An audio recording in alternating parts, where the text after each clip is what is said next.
नमस्कार दोस्तों, स्वागत है आप लोगों का हमारे YouTube चैनल शिक्षा यश में। साथियों, आज से हम लोग इकोनॉमिक्स की क्लास की शुरुआत कर रहे हैं और आज हम आप लोगों के लिए एक ऐसा चैप्टर लेकर के आए हैं जो विद्यार्थियों के लिए सबसे बड़ी समस्या बन जाती है। यानी इकोनॉमिक्स की अगर आप तैयारी कर रहे हैं, अर्थशास्त्र, आप यूपीएससी की तैयारी कर रहे हैं, आईएएस की, पीसीएस की तैयारी कर रहे हैं और उसमें इकोनॉमिक्स का अध्ययन आप कर रहे हैं, तो इकोनॉमिक्स के चैप्टर में, इकोनॉमिक्स के विषय में एक टॉपिक्स होता है मौद्रिक नीति, यानी बैंकिंग प्रणाली, वित्तीय प्रणाली आप कह सकते हैं, बैंकिंग प्रणाली कह सकते हैं। उसके तहत एक मौद्रिक नीति एक टॉपिक्स होता है जो कि विद्यार्थियों के लिए बहुत बड़ी प्रॉब्लम होती है।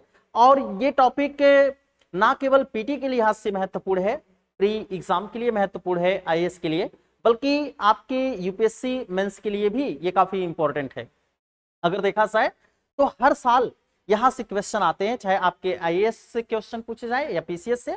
आईएएस में तो इस टॉपिक से संबंधित यानी बैंकिंग प्रणाली, वित्तीय प्रणाली आप कह लीजिए, या फिर आरबीआई की बात कर लीजिए, तो आरबीआई से जुड़ा हुआ कहीं ना कहीं 2-1 क्वेश्चन, 3 क्वेश्चन निश्चित रूप से हर साल पेपर में पूछे जाते हैं। इन्हीं बातों को ध्यान में रखते हुए हमने यहां पर आप लोगों के लिए आरबीआई की मौद्रिक नीति टॉपिक को हम आज से आपके लिए शुरू कर रहे हैं। इस पर साथियों हम मौद्रिक नीति पर 2 से 3 वीडियोज शूट करेंगे। यह हमारी पहली वीडियोज होगी, पहली क्लास होगी। मैं आपसे प्रॉमिस करता हूं कि आज से पहले आप कहीं भी पढ़े होंगे, आपको समझ में आया हो या नहीं समझ में आया हो, आपको कम डाउट्स ज्यादा हुए हो या फिर कम डाउट्स हुए हो, लेकिन आपसे हम प्रॉमिस करते हैं कि ये वीडियो पढ़ने के बाद आपको कोई भी डाउट्स नहीं रह जाएगा। और आप लोगों से एक गुजारिश और रहेगी कि यदि हमारी ये वीडियोज आपको बेहतर लगे, समझ में आए, तो प्लीज वीडियोस को लाइक कीजिएगा, चैनल को सब्सक्राइब कीजिएगा और दोस्तों के साथ इस वीडियोस को शेयर जरूर कीजिएगा। तो चलिए बिना देर किए हुए आज से हम लोग अपनी टॉपिक की मौद्रिक नीति, जो कि आरबीआई की मौद्रिक नीति टॉपिक है, इसकी शुरुआत करते हैं। यह ना केवल पीटी के लिए बल्कि हमने कहा आईएएस मेंस के लिए भी महत्वपूर्ण है, यूपीएससी मेंस के लिए, यूपीएससी पीटी के लिए भी, यानी दोनों एग्जामों के लिए महत्वपूर्ण है। और ना केवल संघ लोक सेवा बल्कि राज्य लोक सेवा के लिए भी यह इंपॉर्टेंट है। तो इसका रोल बहुत ज्यादा है इकोनॉमिक्स में। तो चलिए बिना देर के हुए शुरू करते हैं। सबसे पहले साथियों देखो, हम लोगों को क्या करना है, हम लोगों को इकोनॉमिक्स पढ़ते समय एक अप्रोच लेकर के चलना है। हमको प्रीवियस ईयर्स के क्वेश्चन को देखना है, प्रीवियस ईयर्स के क्वेश्चन को ध्यान में रखते हुए कि किस तरीके से ट्रेंड बदल रहा है। इस बदलते हुए ट्रेंड के अनुसार हमें क्या करना है, अपने इकोनॉमिक्स विषय का अध्ययन करना है। यह आप देखेंगे तो यह आपके अपडेट से भी संबंधित है, यानी यह एक डायनेमिक विषय है। डायनेमिक विषय का मतलब है, हमने अपडेट से तात्पर्य आपको बताया हूं। तो अपडेट से तात्पर्य का अर्थ है कि ये दिन प्रतिदिन बदलता रहता है, इसमें परिवर्तन भी हो सकता है, तो अपडेट आपको करने की जरूरत होती है। इसलिए यह विषय और भी चैलेंजेस हो जाता है, लेकिन इस चैलेंजेस विषय को हम बहुत ही आसानी से सीखेंगे, बहुत ही आसान तरीके से इसको समझेंगे। तो चलिए फटाफट बिना देर किए हुए आज से हम लोग अपनी क्लास की शुरुआत करते हैं। टॉपिक का नाम है आरबीआई की मौद्रिक नीति और इसके अंतर्गत हम लोग आज पढ़ने वाले हैं रेपो रेट और रिवर्स रेपो रेट। हम रेपो रेट और रिवर्स रेपो रेट शुरू करें साथियों, इससे पहले आपको कुछ बातों को जानना होगा, 1-2 शब्दों को जानना होगा, और वो कौन से शब्द होंगे हम उनकी चर्चा कर लेते हैं पहले। तो ध्यान में रखिएगा, क्योंकि अगर हम उन शब्दों को नहीं समझ पाते हैं, नहीं जान पाते हैं, तो फिर हमें repo rate, reverse repo rate या आरबीआई की मौद्रिक नीति को समझना थोड़ी सी मुश्किल होगी। सबसे पहले तो टॉपिक का नाम ही है मौद्रिक नीति, तो इसको हम आपको बता देते हैं, समझा देते हैं। हम आपको यहाँ पर 2 शब्द बताएंगे। एक तो हम आप लोगों से चर्चा करेंगे तरलता। आप लोगों में से जो भी विद्यार्थी पढ़े होंगे वो जानते होंगे, आप लोग धैर्य रखिएगा, हम आप लोगों को हर एक टॉपिक यानी पूरा इकोनॉमिक्स कवर करा देंगे यहाँ पर। तो तरलता, इसकी इंग्लिश होती है लिक्विडिटी। आज तक आप लोगों को नहीं समझ में आया होगा, लेकिन आज समझ में आएगा, ये मैं प्रॉमिस करता हूं। और एक शब्द है आपके पास जो कि टॉपिक का नाम ही था मौद्रिक नीति। तो हम इन दोनों शब्दों को पहले समझ लेते हैं, फिर हम रेपो रेट और रिवर्स रेपो रेट समझेंगे ताकि आपको समझ में आए ज्यादा। इसको मॉनेटरी पॉलिसी कहते हैं, मॉनेटरी पॉलिसी ध्यान में रखेंगे। तो ये मॉनेटरी पॉलिसी है, ये मौद्रिक नीति है, और यहां पर आप देख पा रहे हैं तरलता, लिक्विडिटी। चलिए बात करते हैं, इसकी हम शुरुआत करते हैं और वन बाय वन हम आपको समझाने का प्रयास करते हैं। आप देखिए, समझिए। सबसे पहले हम तरलता की बात करते हैं। भाई आप अपनी भाषा में समझो। देखो, इकोनॉमिक्स को दो तरीके से सिखाया जा सकता है, दो तरीके से सीखा जा सकता है। पहला तरीका तो यह है कि आप क्या करें, इसके वैज्ञानिक किताबी लैंग्वेज को समझे। किताबी लैंग्वेज को समझना थोड़ा सा हार्ड होता है, इसलिए विद्यार्थी कंफ्यूज कर जाते हैं। लेकिन अगर यही चीज हम लोग व्यवहारिक तरीके से समझे, अपने आसपास के तरीके से समझे और फिर उसको किताबी लैंग्वेज से जोड़ लें, तो शायद हमें ये टॉपिक्स आसान लगने लगेंगे। तो चलिए शुरू करते हैं और समझते हैं इस बात को। सबसे पहले हम तरलता की बात करते हैं, लिक्विडिटी की बात करते हैं कि तरलता क्या होती है, लिक्विडिटी क्या होती है। तरलता से तात्पर्य, ध्यान से सुनिएगा, तरलता किसे कहते हैं या तरलता का मतलब क्या होता है। देखो भाई, तरलता का मतलब होता है कि किसी भी चीज को आप मुद्रा में बदलने की जो प्रक्रिया होती है, मुद्रा में अगर जिस चीज को जितने जल्दी बदल सकते हैं उसी को हम कहते हैं तरलता। आपको समझ में नहीं आया होगा कि यार ये क्या है, तो समझते हैं इस बात को। जैसे मैं एक बात आपसे कह रहा हूं, जैसे मान लीजिए कि मेरे पास ये क्या है, आप इसको मान लीजिएगा, एक सपोज दैट आपको ज्यूम करना है और कुछ करना नहीं है ना। ये सोना है, सोना है ना, ये सोना है सोना नहीं है, की है, चाबी है, और थोड़ा सा है ना, सोना नहीं है, ध्यान में रखेंगे। तो ये मान लेते हैं कि एज्यूम कर लेते हैं कि ये गोल्ड है। अब इससे आप क्या करने जाएंगे, इससे कोई चीज खरीदने के लिए जाएंगे, तो जिसके पास लेकर के जाएंगे वो पहले देखेगा, कहेगा कि यार ये असली है कि नकली है। अगर असली होगा तो पहले वो चेक करेगा कि असली है कि नकली है, फिर दूसरा चेक करेगा कि यार ये कितने का होगा। मान लो आप लेकर के गए, आपने कहा कि भाई हमको 50,000 चाहिए इसका, या आप गए तो आपने 50,000 का सामान इससे खरीदने का प्रयास कर रहे हैं, तो जो भी व्यक्ति दुकानदार होगा वो पहले सोचेगा ना कि ये पहले सोना है कि नहीं है, पहले इसको देखेगा और फिर उसके बाद क्या करेगा, इसको फिर कहेगा कि अच्छा ठीक है, ये कितने ग्राम का होगा, पहले इसको लगा लेते हैं, वजन कर लेते हैं। फिर जाएगा, ग्राम देखेगा कितना वजन का है, फिर अगर ग्राम देखेगा तो फिर उसके हिसाब से पैसा इसका जोड़ेगा, है कि नहीं।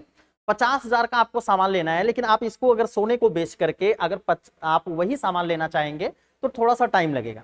लेकिन अगर इसी की जगह पर, सोने की जगह पर आप मान लीजिए कि आप क्या करते हैं, पैसे लेकर के जाते हैं। अब इस समय हमारे पास यहाँ पर सिक्के उक्के नहीं है, कोई पैसा नहीं है, तो हम आप लोगों को बस एक एज्यूम कर लेते हैं कि चलो हम ये मान लेते हैं कि ये हमारे लिए पैसा है ना। ये आप आईएएस का पेपर देख सकते हैं, सामान्य अध्ययन प्रश्न पत्र नंबर 2 है, डी है हमारे पास, पेपर नंबर 2 है, ये है, ठीक है। तो अगर मान लेते हैं कि ये पैसा है, सपोज दैट आप इसको मान लीजिए मुद्रा है, पैसा है, आप इसको लेकर के जाएंगे कहीं पर और लेकर के जाएंगे, किसी को बोलेंगे कि भैया हमको 50,000 का वो कूलर चाहिए, फैन चाहिए, फ्रिज चाहिए, तो आप उसको तुरंत इसे 50,000 रुपया देंगे, वो बोलेगा ठीक है लेकर जाइए। उसमें कोई भी नापतोल की बात नहीं होगी, बस गिनेगा कि अच्छा 50,000 रुपया है, बस लेकर के जाइए। लेकिन अगर इसको सोने को लेकर के जाएंगे, आप सोने को लेकर के जाएंगे, तो सोने को पहले वो क्या करेगा भाई, देखेगा कि असली है कि नकली है, फिर उसके बाद इसको लेकर के जाएगा सुनार के यहाँ, या फिर अपने पास ही लेकर जाएगा, वजन करेगा कि कितना ग्राम है, फिर उसके हिसाब से उस चीज को पैसा जोड़ेगा और फिर तब देगा। तो इसमें समय ज्यादा लगेगा, और इसमें ये जो मैंने पैसा मान लिया, रुपया मान लिया, 50,000 रुपया मान लिया, इसमें समय कम लगेगा, इसको आप देंगे और उधर सामान मिल जाएगा, आप लेकर जाइए। तो इसका मतलब है कि इससे आपने जल्दी चीजों को खरीदा, तो इस पैसे की तरलता ज्यादा है, मुद्रा की तरलता ज्यादा है, और सोने की तरलता कम है, लिक्विडिटी कम है। समझ में आया? यानी किसी चीज से आप कोई चीज जल्दी अगर खरीद लेते हैं, परचेस कर लेते हैं, बदल लेते हैं, तो उसे उसकी तरलता ज्यादा होती है। बात समझ में आ गई? चलो, आपको समझ में आ गया होगा, अगर फिर भी डाउट है तो बताइएगा हमें कमेंट करके। अगली बात करते हैं। अब देखो इसकी परिभाषा क्या होती है, परिभाषा ये होती है, परिभाषा ये कहती है कि किसी परिसंपत्ति को, है ना, पूरा नहीं लिखाएंगे, किसी परिसंपत्ति को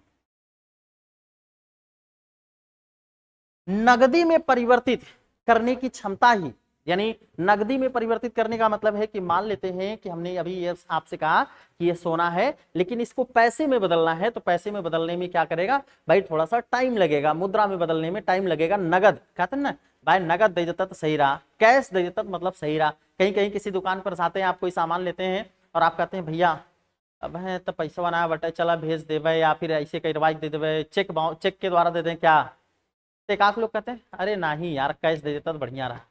समझ रहे हैं? तो कैश जो है वही नगद है, तो किसी चीज को, किसी भी परिसंपत्ति को जिससे हमें लाभ हो, उसको, उस परिसंपत्ति को क्या करना, नगद में बदलने की प्रक्रिया ही क्या कहलाती है, आपकी तरलता कहलाती है। जो जितना आसानी से बदल जाएगा नगद में, मतलब कैश में, उसकी उतनी ज्यादा तरलता होती है। तो आप इसको कह सकते हैं कि किसी परिसंपत्ति को, किसी परिसंपत्ति को नगदी में परिवर्तित, परिवर्तित, परिवर्तित कह लो या फिर बदलने, बदलने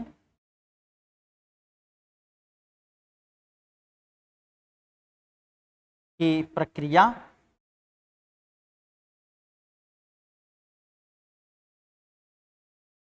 तरलता कहलाती है।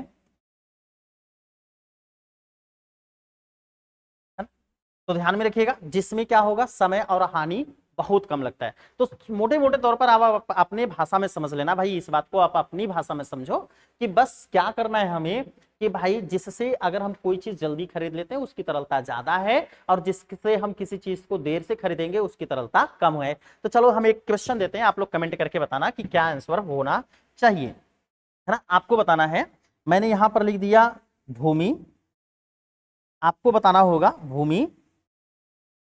नंबर 2 गोल्ड, गोल्ड मतलब सोना, वही सोने की बात कर रहे हैं। नंबर 3 है ना पैसा। नंबर 4 है ना भूमि, गोल्ड, पैसा। और नंबर 4 हम लोग के रख सकते हैं कि यहाँ पर भूमि हो गया, गोल्ड हो गया, पैसा हो गया, और एक आक और रख लेते हैं, और वो रख लेते हैं परिसंपत्ति। परिसंपत्ति तो ये सब भी आ जाएंगे, ठीक है। चलो अच्छा, इतने में बताओ आप, फटाक से इतने में आप कमेंट करके बताना कि सबसे ज्यादा तरलता किसकी होगी, मतलब किससे चीजों को जल्दी खरीद सकते हो, बस इतना दिमाग में रखना, जिससे चीजों को जल्दी खरीद सकते हो उसकी तरलता ज्यादा होगी। अब एक बात बताओ, भूमि जाकर के बेच करके कोई चीज खरीदना चाहोगे तो थोड़ा सा टाइम लगेगा कि नहीं लगेगा। भूमि किसी को बेचना है, ए भैया हम जमीन बेचा थी, खरीदबा, तब एक आक लोग तैयार हुई है कहीं हाँ हम खरीदब।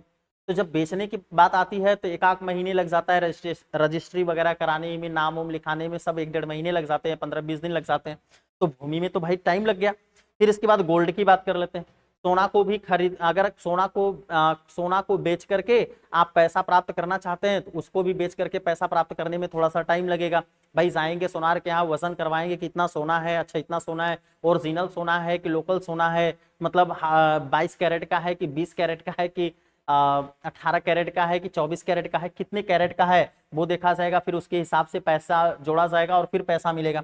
लेकिन यहाँ पर पैसा है, पैसे से तो कोई भी चीज आकर के तुरंत खरीद लेंगे, है कि नहीं। तो इसका मतलब है सबसे ज्यादा तरलता किसकी हो गई। तो अगर आपको इसको क्रम में बैठाना हुआ तो आप बैठाएंगे पैसा, पैसे की तरलता सबसे ज्यादा है। फिर इसके बाद किसकी होगी भाई विद्यार्थियों, गोल्ड की होगी, और गोल्ड के बाद सबसे कम किसकी होगी, भूमि की होगी। तो भूमि की तरलता सबसे कम होगी, सबसे अधिक तरलता पैसे की, इसके बाद गोल्ड की, इसके बाद भूमि की। तो आई होप कि आप लोगों को यह बात समझ में आ गई होगी कि तरलता से क्या तात्पर्य है। अब देखो मेरी बात को ध्यान से सुनना, बस आप ध्यान में रखिएगा। अगर एक चीज और मैं आपको बताऊंगा तब जाकर के मौद्रिक नीति आपको ज्यादा समझ में आएगा। तरलता का तात्पर्य है कि मार्केट में अगर पैसा ज्यादा आ गया तो इसका मतलब है तरलता ज्यादा हुई है। देखा, पैसा का तरलता ज्यादा होता है भैया, इसकी तरलता सबसे ज्यादा होती है, इनकी तरलता थोड़ी सी कम होती है, और इनकी तरलता सबसे कम होती है। तो देखो हमने तीर भी छोटा बड़ा बना दिया है, सबसे ज्यादा तरलता पैसे की, उससे कम तरलता गोल्ड की, उससे कम तरलता, सबसे कम तरलता यहाँ पर भूमि की है। अब आपसे क्या किया जाएगा, आप ध्यान में रखिएगा, इसका मतलब है कि पैसा ज्यादा आएगा तो तरलता ज्यादा होगी, पैसा कम आएगा तो तरलता कम होगी। दिमाग में बात आ गई, तो ध्यान से सुनना मेरी बात को। ये मौद्रिक नीति क्या है, मौद्रिक नीति आरबीआई बनाता है, मौद्रिक नीति आरबीआई की एक नीति होती है, ध्यान में रखना। मौद्रिक नीति आरबीआई की एक नीति है, मौद्रिक नीति आरबीआई की एक नीति है जिसके द्वारा, ध्यान में रखना, जिसके द्वारा अर्थव्यवस्था में, अर्थव्यवस्था सुनना, लिखवाएंगे नहीं, अर्थव्यवस्था में तरलता, जिसके द्वारा अर्थव्यवस्था में मुद्रा की तरलता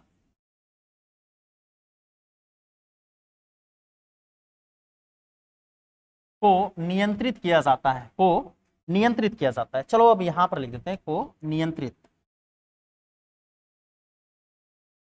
थोड़ा थोड़ा हम इनको कर ले इधर, तो ये हो जाएंगे अच्छे, को नियंत्रित,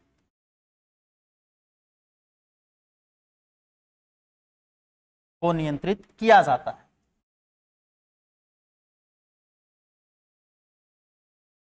ठीक है, तो ध्यान से मेरी बात सुनना भाई। आपसे कोई पूछे कि मौद्रिक नीति क्या है, आप बोलेंगे मौद्रिक नीति आरबीआई की एक नीति होती है। जैसे घरे पर पापा के कोनो नीति होता है, मम्मी का कोनो नीति होता है ना, आपकी कोई नीति होती है, आप अपने कोई नियम बनाते हैं, नीति बनाते हैं, वही तो नियम और नीति ही तो है। तो इसी तरीके से आरबीआई भी कोई नीति बनाता है। आरबीआई जो नीति बनाता है, और वो किसके लिए, कि बजरिया में जौने देशवा में आपको लेन देन करत बा है, खात पियत बा है, ओमन ज्यादा पैसा हो जाए न, और कम कम पैसा भी न हो जाए, ओके देखे की जिम्मेदारी किसकी है, आरबीआई की। आरबीआई उसके लिए जो नियम बनाता है उसी को मौद्रिक नीति कहा जाता है। तो आई होप कि आपको बात समझ में आ गई होगी। अब आप फिर से मेरी बात को सुनिएगा, उसके बाद फिर मैं आपको किताबी लैंग्वेज बताऊंगा, जैसा कि आपको यूपीएससी एग्जाम में लिखना चाहिए। ठीक है, ध्यान से मेरी बात सुनिएगा।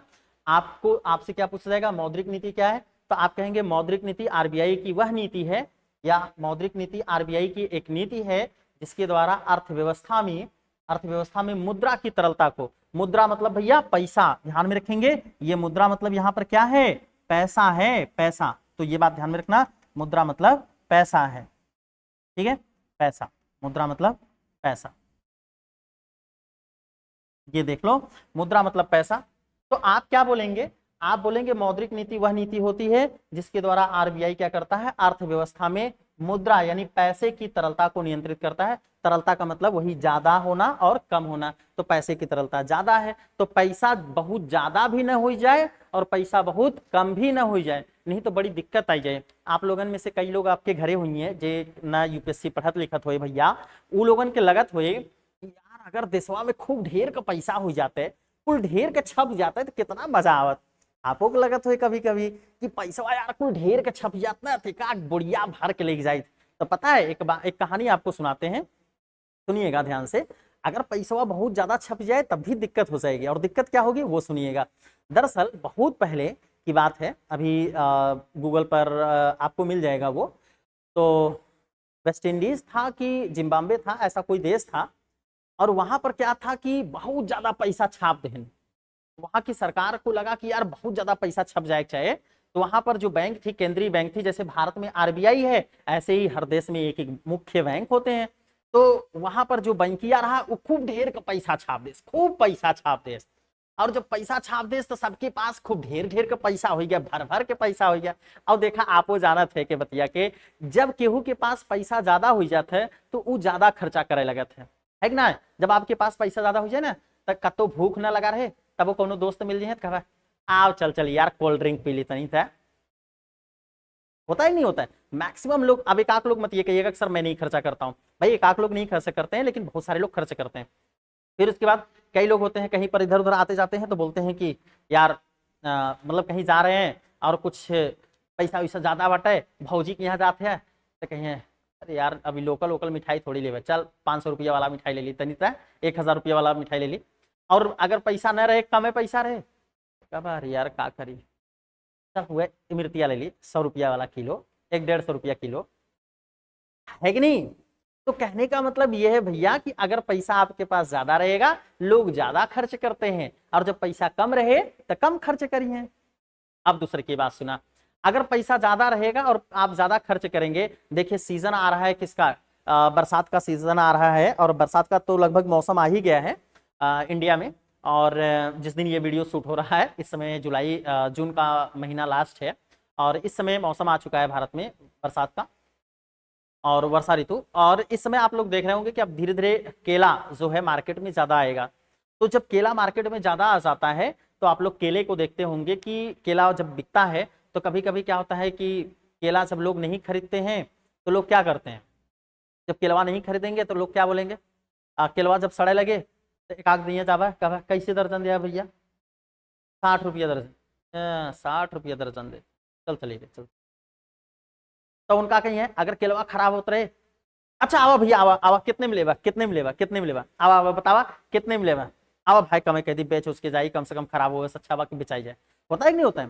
तो जब किसी चीज को आप नहीं खरीदेंगे तो उसका दाम सस्ता रहता है, लेकिन जब आप किसी चीज को ज्यादा खरीदने लगेंगे, ज्यादा चीजों को खरीदने लगेंगे तो वो चीजें क्या होती है, महंगी हो जाती है। ठीक यही हाल होता है, जब पैसा ज्यादा आ जाएगा तो आप वस्तुओं को ज्यादा खरीदना शुरू करेंगे, और जब वस्तुओं को ज्यादा खरीदना शुरू करेंगे तो महंगाई बढ़ जाएगी। तो महंगाई बढ़ जाएगी तो और लोगों को जिनके पास पैसा नहीं रहेगा उनको भी दिक्कत होने लगेगी। इसीलिए आरबीआई क्या करती है, आरबीआई यह देखती है कि ज्यादा पैसा ना हो। यही हाल कहां हो गया था, ध्यान से अब सुनिएगा, जो मैं जिम्बाब्वे या वेस्ट इंडीज की बात कर रहा हूं वहां की सुनते हैं।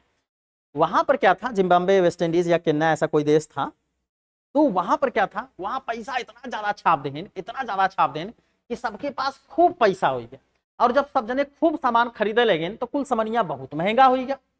तो एक आदमी था बेचारा, जौने मोबाइलिया से हम वीडियो ये शूट करे थे, जिस मोबाइल से ये वीडियो शूट किया जा रहा है, जिस मोबाइल के कैमरे से, मोबाइल वाला जो मोबाइल है, ऐसे ही एक मोबाइल खरीदे गए वहां। तो वहां क्या हुआ, एक सगड़ी पैसा लाद के लेके गए, सगड़िया पे रख के, और सगड़िया पे रख करके पैसा लाद करके लेकर के गए, तब जाकर के एक मोबाइल खरीद के लेके आए। बतावा कितना महंगा हो गया मोबाइल। और यहाँ एक मोबाइल 10-15 हजार का खरीदे के बाटे, 20 हजार का खरीदे के बाटे, तो ऐसे जब हम लेके जावा ऐसे दे देवा, गड्डी पकड़ाई देवा, हो गया काम खत्म है कि नहीं, छोटा सा पतला सा गड्डी, और या तो गूगल पे मार देंगे। लेकिन वहां क्या था, वहां इतना ज्यादा पैसा हो गया, इतना ज्यादा पैसा हो गया कि अंत में सगड़ी पर रख के लेके गए, नोके भर के, यही समझ ला, बोड़िया में भर के सगड़ी पे लाद के लेके गए। इसका मतलब ये हुआ मेरे दोस्तों कि पैसा बहुत ज्यादा छापना नहीं चाहिए, नहीं तो क्या होगी, महंगाई बहुत बढ़ जाएगी। समझ में आ रहा है। इसीलिए आरबीआई ये देखने का काम करती है कि पैसा बहुत ज्यादा न हो पावे। समझ में आया, नहीं तो पैसा बहुत ज्यादा हो जाए तो मतलब तरलता बहुत ज्यादा हो जाए, और तरलता बहुत ज्यादा हो जाए तो महंगाई बढ़ जाएगी। बोलो कितने लोगों को समझ में आया। अगर किसी को डाउट रहेगा तो आप हमें कमेंट बॉक्स में कमेंट करके जरूर बताइएगा कि सर नहीं समझ में आया था। ठीक है, अगली बात करते हैं। अब अगर देखो एक चीज और यहां पर कर लेते हैं भाई, अगर मान लो कि हमारे पैसा कम हो जाए, अभी तो हम बात की है कि पैसा बढ़ जाए तो महंगाई बढ़ जाए क्योंकि लोग ज्यादा खरीदने लगेंगे। लेकिन अगर मान लीजिए पैसा कम हो गया तब क्या होगा। अगर पैसा कम हो जाएगा विद्यार्थियों तो फिर क्या होगा, सोचो। अगर पैसा कम हो गया, मान ले जिकरे पास पैसा रहे उ जाए के कुछ खरीद उरीद के खाई ले, लेकिन जिकरे पास एकदम से पैसा न रहे, खत्म हो गया रहे, एकदम पैसा न रहे, वो का करे बेचारा, वो खाली दूसरे का मुंह देखे।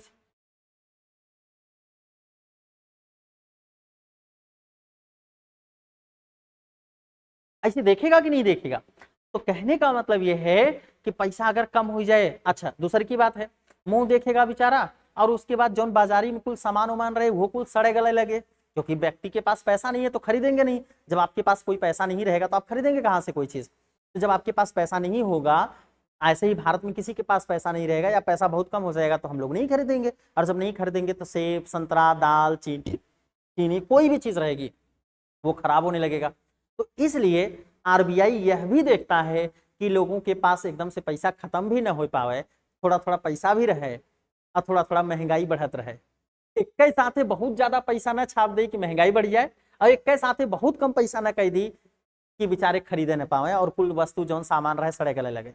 तो आरबीआई इसी को नियंत्रित करता है। मतलब नियंत्रित करने का मतलब कि बैलेंस बना करके चलता है कि ना तो ज्यादा होगा और ना ही कम होने देंगे, इसी को लेकर के चलता है। इसी को बोलते हैं मौद्रिक नीति।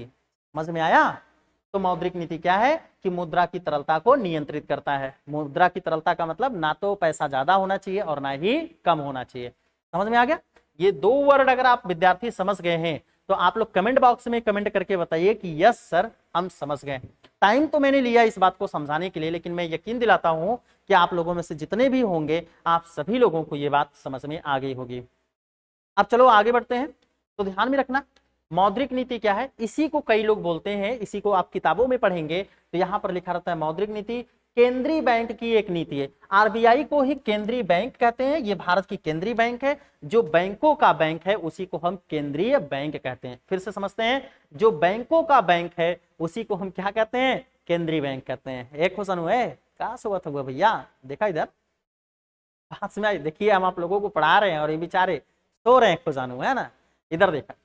तो भैया मौद्रिक नीति मौद्रिक नीति का मतलब क्या हो गया, सॉरी आरबीआई को ही हम केंद्रीय बैंक भी कहते हैं, यानी जो सबकर मालिक है, जो बैंक पूरे देश के बैंकों का मालिक है। पूरे देश का मतलब है अमेरिका का, पाकिस्तान का ना है, अपने देश का, ठीक है। तो अपने देश के बैंक, सभी बैंकों का जो मालिक है उसे हम केंद्रीय बैंक कहते हैं। और वो सभी मालिक कौन मालिक है, आरबीआई है, तो इसे केंद्रीय बैंक भी कहते हैं। तो या तो इसको लिखा रहेगा केंद्रीय बैंक, तो ध्यान से सुन लेना मेरे भाई, केंद्रीय बैंक। तो आपसे ऐसी किताबों को जब आप पढ़ेंगे तो उसमें लिखा रहेगा केंद्रीय बैंक की एक नीति ना। मौद्रिक नीति क्या है, केंद्रीय बैंक की एक नीति है जिसके द्वारा अर्थव्यवस्था में मुद्रा की तरलता को नियंत्रित किया जाता है। मुद्रा की तरलता का मतलब हमने आपको बता दिया कि ना तो पैसा ज्यादा हो चाहे और ना तो कम हो चाहे, तो उसको नियंत्रित करता है। दूसरा इसी को बोला जा सकता है कि मौद्रिक नीति आरबीआई की एक नीति है जिसके द्वारा, तो आरबीआई को ही केंद्रीय बैंक कहते हैं, केंद्रीय बैंक को ही आरबीआई कहते हैं भारत में, ठीक है। अब चलो इस बात को समझ गए होंगे, आगे बढ़ते हैं। देखो भाई, अब हमको, चूंकि हमने आप लोगों को यहां पर बताया था कि हमें सीखना क्या है, हमें सीखना दरअसल क्या है, हमें सीखना है रेपो रेट और रिवर्स रेपो रेट। अगर हम इनको नहीं सीख पाएंगे तो हम फिर अगर मौद्रिक नीति और ये तरलता को नहीं समझ पाते तो हम रेपो रेट और रिवर्स रेपो रेट को अच्छे से नहीं समझ पाते, और अच्छे से नहीं समझते तो हमारी चीजें अधूरी रह जाती। चलो आगे बढ़ते हैं।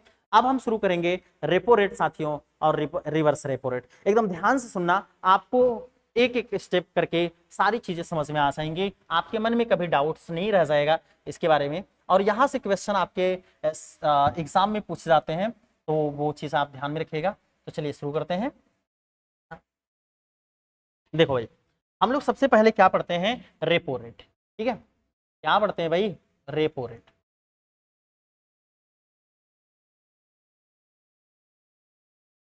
रेपो रेट ना। अच्छा, मैं एक और बात आप लोगों से यहां पर करना चाहूंगा। ये देखो मौद्रिक नीति भाई दो प्रकार की होती है। मौद्रिक नीति कितनी प्रकार की होती है, दो प्रकार की होती है। तो चलो पहले उसको हम समझा देते हैं। मौद्रिक नीति,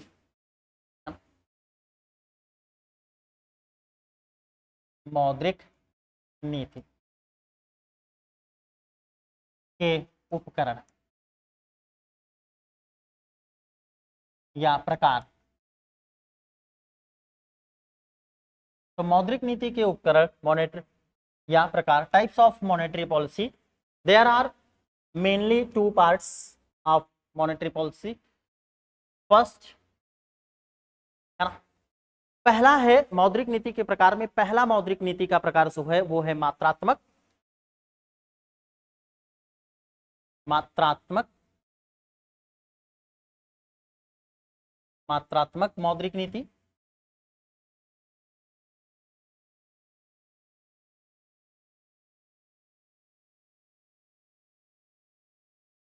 और दूसरा आप यहां पर देख पाएंगे तो यह है चयनात्मक मौद्रिक नीति, चयनात्मक मौद्रिक नीति।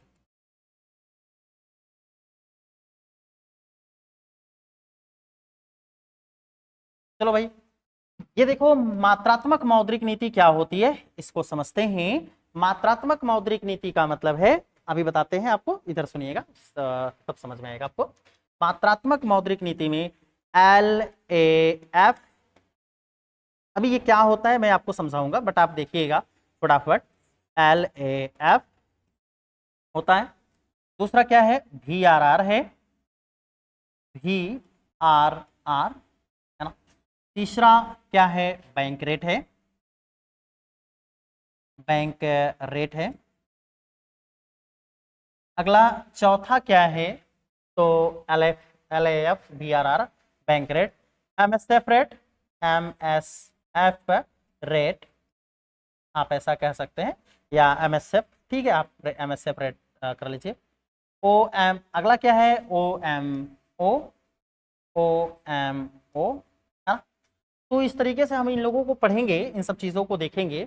तो यहाँ पर LAF के अंतर्गत क्या होता है, मैं पहले अभी बता देता हूँ आपको, तो आप समझिएगा, मेरी बात सुनिएगा। पहले हम क्या करते हैं, मात्रात्मक मौद्रिक नीति और चयनात्मक मौद्रिक नीति को समझ लेते हैं। इसी को मौद्रिक नीति को उपकरण भी लिखा जा सकता है, तो यहां पर लिखा जा सकता है मात्रात्मक उपकरण, और यहां लिखा जा सकता है चयनात्मक उपकरण। तो आप इसको या करके आप चयनात्मक उपकरण भी कर सकते हैं, उपकरण, ठीक है। तो ये बात ध्यान में रखिएगा। और यहां पर क्या करेंगे, मात्रात्मक मौद्रिक नीति है तो यहां पर कर सकते हैं मात्रात्मक उपकरण, ठीक है। तो मतलब आपको समझना है बस ये है कि मौद्रिक नीति के ही ये प्रकार है। अभी सुनते हैं, अभी चयनात्मक के बारे में हम बात नहीं करेंगे, अभी हम इनके बारे में बात कर लेते हैं। भाई देखो, मात्रात्मक उपकरण का अर्थ क्या होता है, मेरी बात ध्यान से सुनिएगा। मात्रात्मक उपकरण का मतलब होता है कि जब RBI क्या करेगा, जब RBI चाहेगा कि जनता के पास मार्केट में, बाजार में पैसा ज्यादा हो जाए, तो हम उसको बोलेंगे मात्रात्मक। और जब RBI चाहेगा, देखिए RBI ही चाहेगा, सब ध्यान में रखिएगा, यहां आपने पढ़ रखा है, कौन चाहेगा भाई, RBI है, RBI केंद्रीय बैंक है, यहां देख सकते हैं आप, RBI है, ठीक है, RBI है, देख सकते हैं। तो RBI ही चाहेगा, ध्यान में रखिएगा। तो जब RBI चाहेगा कि मार्केट में पैसा ज्यादा हो जाए, बाजारी में पैसा ज्यादा हो जाए, ज्यादा का मतलब इधर उधर फेंका ना रहे, मतलब जनता के पास ज्यादा पैसा हो जाए, तब उसको बोलते हैं मात्रात्मक मौद्रिक उपकरण। अगर RBI चाहेगा कि लोगों के पास पैसा कम हो जाए, तो उसे हम कहेंगे मात्रात्मक मौद्रिक उपकरण, यानी पैसा ज्यादा होए और कम होए, ओके कहते हैं मात्रात्मक मौद्रिक उपकरण। समझ में आ गया, कोई डाउट्स मन में किसी के, यानी ज्यादा पैसा हो जाए मार्केट में और कम पैसा हो जाए, उसको मात्रात्मक उपकरण कहते हैं। तो ये RBI की मौद्रिक नीति के अंतर्गत मात्रात्मक उपकरण है। दूसरा, चयनात्मक मौद्रिक नीति या चयनात्मक उपकरण क्या है, इसको समझ लेते हैं। चयनात्मक उपकरण का अर्थ होता है प्यारे भाई साथियों कि जब RBI क्या करता है, मान लो कि देश में बहुत सारे क्षेत्र हैं विकास करने के लिए, विकास करने के लिए कौन कौन से क्षेत्र हैं, तो हम लोग यहां बात कर सकते हैं, उद्योग है, कृषि है ना, व्यापार है, ठीक है। ऐसे मान लो कई क्षेत्र हैं। अब ध्यान से मेरी बात को सुनना, ये तीन हमने यहां पर ले लिया। RBI क्या करता है, RBI कहता है कि भैया हमको 500 करोड़ रुपया बांटना है, ध्यान से मेरी बात सुनिएगा। RBI क्या कहता है कि हमें 500 करोड़ रुपया बांटना है, तो चलो 500 करोड़ रुपए यहां हम लिख देते हैं, 500 करोड़। ये मैं किसकी बात कर रहा हूं, ये तीनों कहां है, उद्योग, कृषि, व्यापार, ये चयनात्मक के अंतर्गत की बात कर रहा हूं। इसके पहले मैंने जो समझाया वो मात्रात्मक की, जैसे पैसा ज्यादा हो जाए तब मात्रात्मक, पैसा कम हो जाए तब भी मात्रात्मक, ठीक है। लेकिन यहां पर हम अब इसको समझते हैं चयनात्मक मौद्रिक नीति क्या है। अगर भाई क्या होता है, मान लेते हैं देश में तो बहुत सारे क्षेत्र हैं, उद्योग है, कृषि है, व्यापार है, बहुत सारे ऐसे क्षेत्र हैं। अब सुनते हैं, अगर साथियों सरकार को 500 करोड़ रुपए बांटना है, और सरकार क्या करती है, सरकार ये 500 करोड़ रुपए बांटती है, लेकिन वो देखती है कि भैया कृषि तो बहुत पिछड़ा है, भारत में वैसे भी कृषि बहुत पिछड़ा है, ये आपको पता है कि नहीं पता है। तो उसने कहा कि भैया हम ना क्या करेंगे, 500 करोड़ में से 300 करोड़ कृषि को दे देंगे। कितना देंगे भाई, 300 करोड़, बोलो कितना देंगे, 300 करोड़ कृषि को देंगे, है ना। और हम फिर क्या करेंगे, 1 करोड़, 1 करोड़ जो है हम क्या करेंगे, व्यापार को देंगे, 1 करोड़। या फिर ऐसे आप समझ लो कि इसी को बोला कि भाई 50 करोड़ हम क्या करेंगे, सॉरी, ठीक है, 50 करोड़ हम क्या करेंगे, व्यापार को देंगे। और बचा अब 150 करोड़, तो इसने कहा कि भैया 150 करोड़ हम किसको दे देंगे, उद्योग को दे देंगे। देखो बांट दिया कि नहीं बांट दिया, चयन कर दिया ना, किसको कितना मिलेगा, चुना कि नहीं चुना, यहां नहीं चुना था, यहां बस पैसा कम और ज्यादा कर रहा है, उससे कोई नहीं मतलब है कि किसको जा रहा है किसको नहीं जा रहा है, इससे नहीं मतलब है। बस मार्केट में पैसा ज्यादा फैल गया है तो मात्रात्मक है, मार्केट में पैसा कम हो गया है तो वो भी मात्रात्मक है। उससे नहीं मतलब है कि कृषि क्षेत्र में ज्यादा है, कहाँ ज्यादा है, उससे कौनो मतलब ना है, बस ऐसे रहे, समझ में आ गया। लेकिन यहाँ पर क्या है, यहाँ पर चयनात्मक मौद्रिक नीति के अंतर्गत आरबीआई क्या करता है, फिक्स करता है जो क्षेत्र पिछड़ा होता है, जिस क्षेत्र के लोग पिछड़े होते हैं, जैसे हमारे देश में कृषि बहुत पिछड़ा हुआ है, तो कृषि का विकास करने के लिए आरबीआई क्या करेगा, ज्यादा पैसा देगा। तो ये हो गया चयनात्मक कि भैया इतना पैसा कृषि में देवे बाटे, ये पैसा कतो और ने जाए चाहे तो आर नन्ना आई जाए नानी आई जाए केहू नन्ना आई जाए नानी आई जाए, लेकिन उन्हें सबके पैसा ही मत दे, ये कहाँ जाए, कृषि में जाए। अब ये क्यों ना कह सकत कि यार चलत 500 करोड़ बाटे तेम से 1 करोड़ और ना 100 करोड़ और लेके नए व्यापार के दे दी ई 300 में से, ऐसा ना कह सकते। चयनात्मक का अर्थ ही होता है कि जितना चुना गया है कि इसको इतना दिया जाएगा, उनको इतना दिया जाएगा, उनको इतना दिया जाएगा, उतना ही दिया जाएगा, उसी के अनुपात में दिया जाएगा, इसको बोलते हैं चयनात्मक मौद्रिक नीति। अब समझ में आ गया। तो इन दोनों से ही क्या किया जाता है, इन दोनों के माध्यम से यानी मात्रात्मक मौद्रिक नीति और चयनात्मक मौद्रिक नीति के द्वारा आरबीआई क्या करती है, मार्केट में पैसा को कम करती है और मार्केट में पैसा को ज्यादा करती है, जिससे तरलता नियंत्रित रहे, यानी तरलता कम होती है और ज्यादा होती है, यानी एक व्यवस्था बना करके चलती है ताकि ना तो ज्यादा हो पावे बहुत ज्यादा और ना ही बहुत ज्यादा कम हो पावे। बात मेरी समझ में आई, ठीक है। चलो साथियों, तो यहाँ पर मात्रात्मक मौद्रिक नीति में है ना, यहाँ पर आप क्या कर सकते हैं, यहाँ पर हम कह सकते हैं मुद्रा की प्रवाह को नियंत्रित किया जाता है। क्या किया जाता है भाई, मुद्रा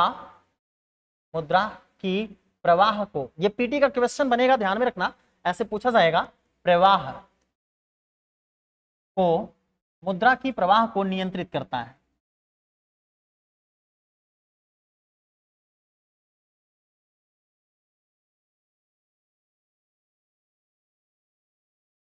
उद्देश्य को नहीं,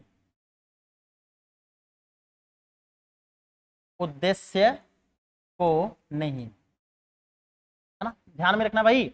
यहाँ पर मात्रात्मक मौद्रिक नीति के अंतर्गत क्या किया जाता है, मुद्रा की प्रवाह को नियंत्रित किया जाता है, उद्देश्य को नहीं। उद्देश्य का मतलब है कि जैसे पैसा का उद्देश्य क्या है, देश में व्यापार बढ़े ना, देश में उत्पादन बढ़े, ज्यादा से ज्यादा लोगों को लोग ज्यादा से ज्यादा कमाए, तो ज्यादा से ज्यादा वस्तुओं को बेचे, ज्यादा कमाए, ज्यादा वस्तु बनाए, यही तो पैसे का उद्देश्य होता है।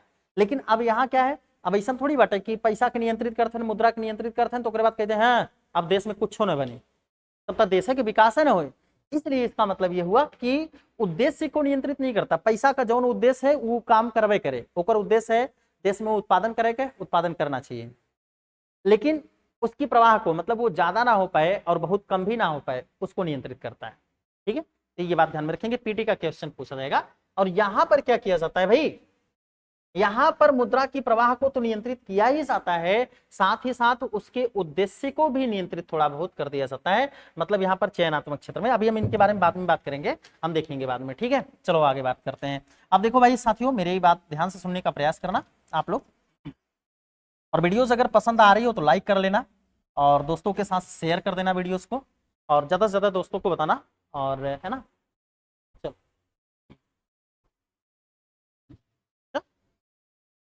ठीक है, अब हम लोग साथियों क्या पढ़ेंगे, LAF पढ़ेंगे। हम इसको क्या बोलते हैं, लिक्विडिटी एडजस्टमेंट फैसिलिटी। ठीक है, लिक्विडिटी एडजस्टमेंट फैसिलिटी। अभी हम बाद में इसके फुल फॉर्म को लिखेंगे। इसके अंतर्गत हम किन चीजों को पढ़ते हैं, इनके अंतर्गत हम रेपो रेट को पढ़ते हैं, इसको पढ़ते हैं रेपो रेट को पढ़ते हैं, और इसी के अंतर्गत हम पढ़ते हैं रिवर्स रेपो रेट। साथियों रिवर्स रेपो रेट, इसी के अंतर्गत हम रिवर्स रेपो रेट पढ़ते हैं। यहां पर VRR के अंतर्गत हम किसको पढ़ते हैं, VRR का फुल फॉर्म होता है वेरिएबल रिजर्व रेशियो। अभी हम बाद में बात करेंगे ये क्या होता है, कैसे होता है, कैसे समझेंगे। इसके अंतर्गत हम किसको पढ़ते हैं, इसके अंतर्गत हम CRR को पढ़ते हैं और SLR को पढ़ते हैं, SLR को पढ़ते हैं। ठीक है, अब इसके बाद हम फिर बैंक रेट पढ़ेंगे, MSF रेट पढ़ेंगे, OMO पढ़ेंगे, इन सारी चीजों को पढ़ेंगे और इनसे देखेंगे कि कैसे मौद्रिक नीति लागू होती है। इनके माध्यम से यानी रेपो रेट के माध्यम से आरबीआई मौद्रिक नीति को कैसे लागू करता है, रिवर्स रेपो रेट के माध्यम से आरबीआई मौद्रिक नीति को कैसे लागू करता है, CRR के माध्यम से आरबीआई मौद्रिक नीति कैसे लागू करता है, SLR से आरबीआई मौद्रिक नीति कैसे लागू करता है, बैंक रेट से आरबीआई मौद्रिक नीति कैसे लागू करता है, मतलब भैया इन सबसे आरबीआई मौद्रिक नीति को लागू करता है। चलो आगे बढ़ते हैं, फटाफट देखते हैं। हम पहले बात करते हैं रेपो रेट की। ठीक है, देखना हम अभी समझने वाले हैं रेपो रेट। ठीक है, चलो हिंदी लिख लेते हैं, हिंदी इंग्लिश चाहे आप जो भी बोलेंगे वो लिख देंगे, रेपो रेट, है ना, रेपो रेट।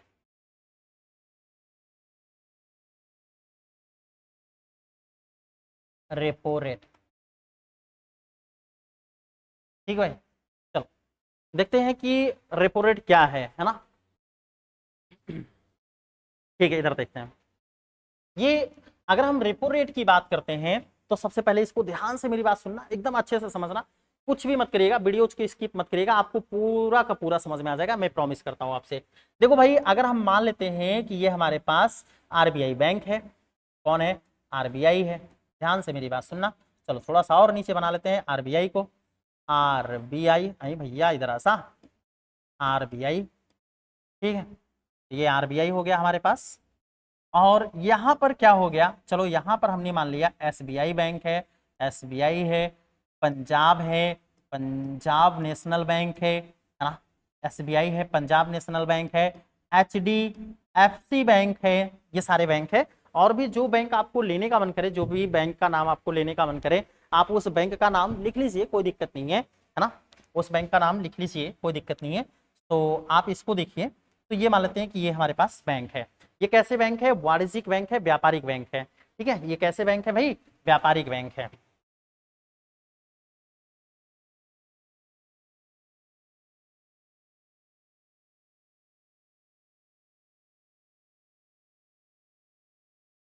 व्यापारिक बैंक, चलो, तो ये सभी व्यापारिक बैंक है।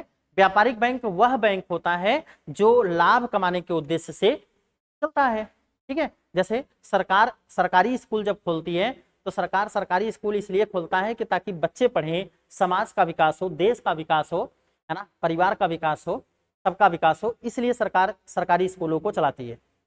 लेकिन प्राइवेट स्कूल इसलिए चलाए जाते हैं कि ताकि लोग, अब प्राइवेट स्कूल इसलिए खोलते हैं कि ताकि वो लोग ज्यादा लाभ कमाएं। तो वैसे यहाँ पर भी है, ये सभी प्राइवेट बैंक है और ये सभी लाभ के लिए काम करते हैं कि भैया हम बैंक इसलिए खोल रहे हैं ताकि हम लाभ कमा सकें, ठीक है, हमें लाभ मिलेगा तभी हम चलाएंगे, नहीं तो नहीं चलाएंगे, ठीक है। तो ये समझ लेना, ये सभी लाभ वाले बैंक है। आप ध्यान से सुनना, ये बैंक है तो कभी कभी क्या होता है, इन बैंकों के पास पैसा खत्म हो जाता है या किसी कारण से इनको और पैसा चाहिए होता है, कभी कभी इनके पास पैसा नहीं होता है या और पैसा चाहिए होता है, तो अब ये किससे मांगने जाएंगे? एसबीआई को अगर पैसे की कमी होगी तो किससे मांगने जाएगा? आपसे या हमसे? आपसे हमसे मांगने जाएगा तो हमारे पास 10,000, 20,000, 25,000, 50,000 रुपया रहेगा। हम लोग बोलेंगे कि हला हला 50,000, तो 50,000 रुपया मिलकर ना कुछ ना उखड़े वाला है एसबीआई का। तो इसलिए एसबीआई हमसे नहीं पैसा लेने जाएगा, पंजाब नेशनल बैंक हमसे पैसा नहीं लेने जाएगा। हालांकि हम लोग जमा करते हैं पैसा, ध्यान में रखिएगा, हम लोग एसबीआई में, पंजाब में, एचडीएफसी बैंक में, बाकी सभी बैंकों में हम लोग पैसा जमा करते हैं। लेकिन ये लोग हमसे मांगने नहीं जाएंगे क्योंकि हमारे पास उतना पैसा होगा नहीं, इसलिए हमसे नहीं मांगने चाहेंगे और हम देंगे भी नहीं, मांगेंगे तो, है ना। इसलिए ये लोग कहाँ जाते हैं? ये जाते हैं आरबीआई के पास और आरबीआई से कहते हैं, ए भैया, ए भैया, क्योंकि आरबीआई बड़का भैया है, ध्यान में रखे रहा। तो कहते हैं ए भैया, ए, आरबीआई बोलता है हाँ कब है एसबीआई, तो एसबीआई कहते हैं भैया पैसा चाहत बाटे, तो कहिए कितना, बताइए जितना चाहे। ऐसे पंजाब जाइए, एचडीएफसी जाइए, सब जने पैसा मांगे। तो जब ये आरबीआई पैसा, आरबीआई कहता है देखा भाई, पैसा तो दे, तू लोग हमारा भाई है, लेकिन तो सबके वैसा दे देते तो उसमें पैसा उड़ा देवे, एक नाते हम तो सबके वैसे पैसा न देवे, बल्कि हम तो सब पे क्या कराए, ब्याज लगाएंगे। समझ में आ रहा है नहीं आ रहा है? तो ऐसे ही जब आरबीआई इसको जो ऋण देता है, ध्यान से मेरी बात सुनना, आरबीआई जो इनको पैसा देता है ऋण के रूप में, जो ऋण देता है ना, जो ऋण दे रहा है, ऋण, ये ऋण दिया, इधर की तरफ हमने तीर लगाया, मतलब यहां जा रहा है, ध्यान से मेरी बात को सुनिएगा, ये ऋण ना, इधर तीर लगाया तो मतलब ये यहां जा रहा है, यहां पर आप बात मेरी समझने का प्रयास कीजिएगा साथियों। यहां पर पैसा जा रहा है, ऋण इधर गया, इसका मतलब क्या हुआ? इसका मतलब ये हुआ कि भैया ये लोग ऋण लिए हैं और ये दिया है, ऋण दिया, ठीक है। कौन दिया? एसबीआई।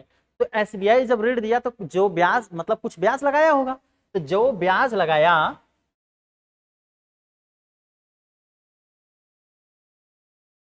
इस ऋण पर आरबीआई ने, इस ऋण पर आरबीआई जो ब्याज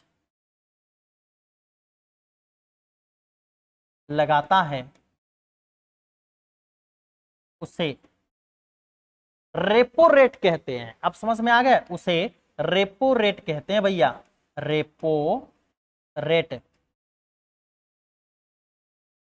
कहते हैं।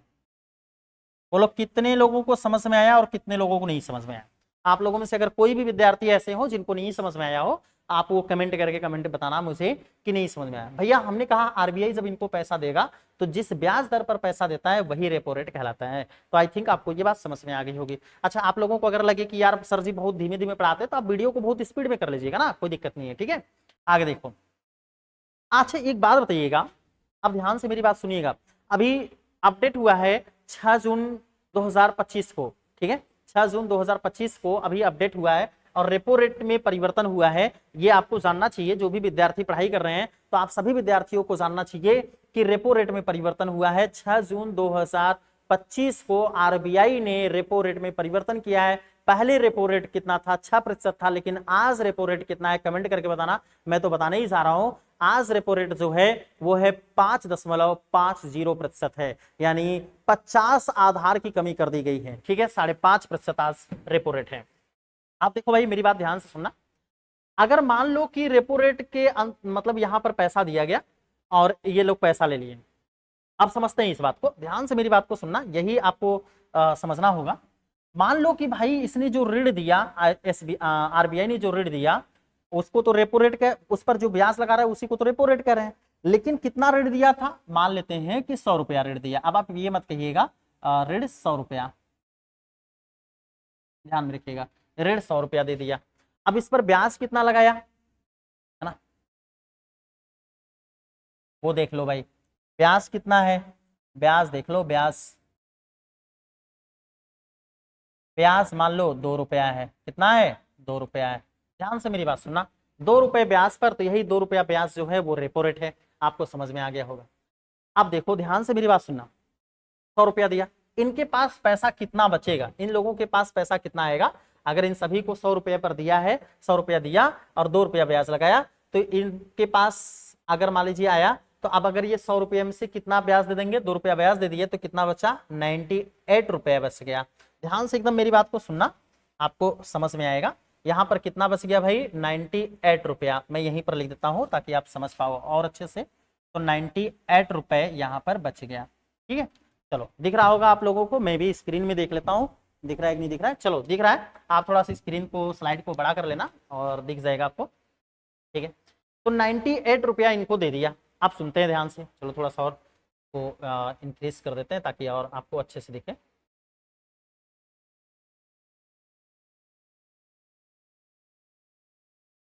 चल, है ना, 98 रुपया। लेकिन आरबीआई ने अभी क्या किया, अभी आरबीआई का मन किया कि यार चलो ना हम क्या करते हैं ना, अच्छा चलो आज का जितना ब्याज दर है उतना लगा देते हैं ना, मतलब पहले का ब्याज दर जितना था उतना लगा देते हैं। या समझ लो कि इसको थोड़ा सा और हम क्या कर लेते हैं, नहीं नहीं रहने दो, ठीक है। चलो 98 रुपया बचा।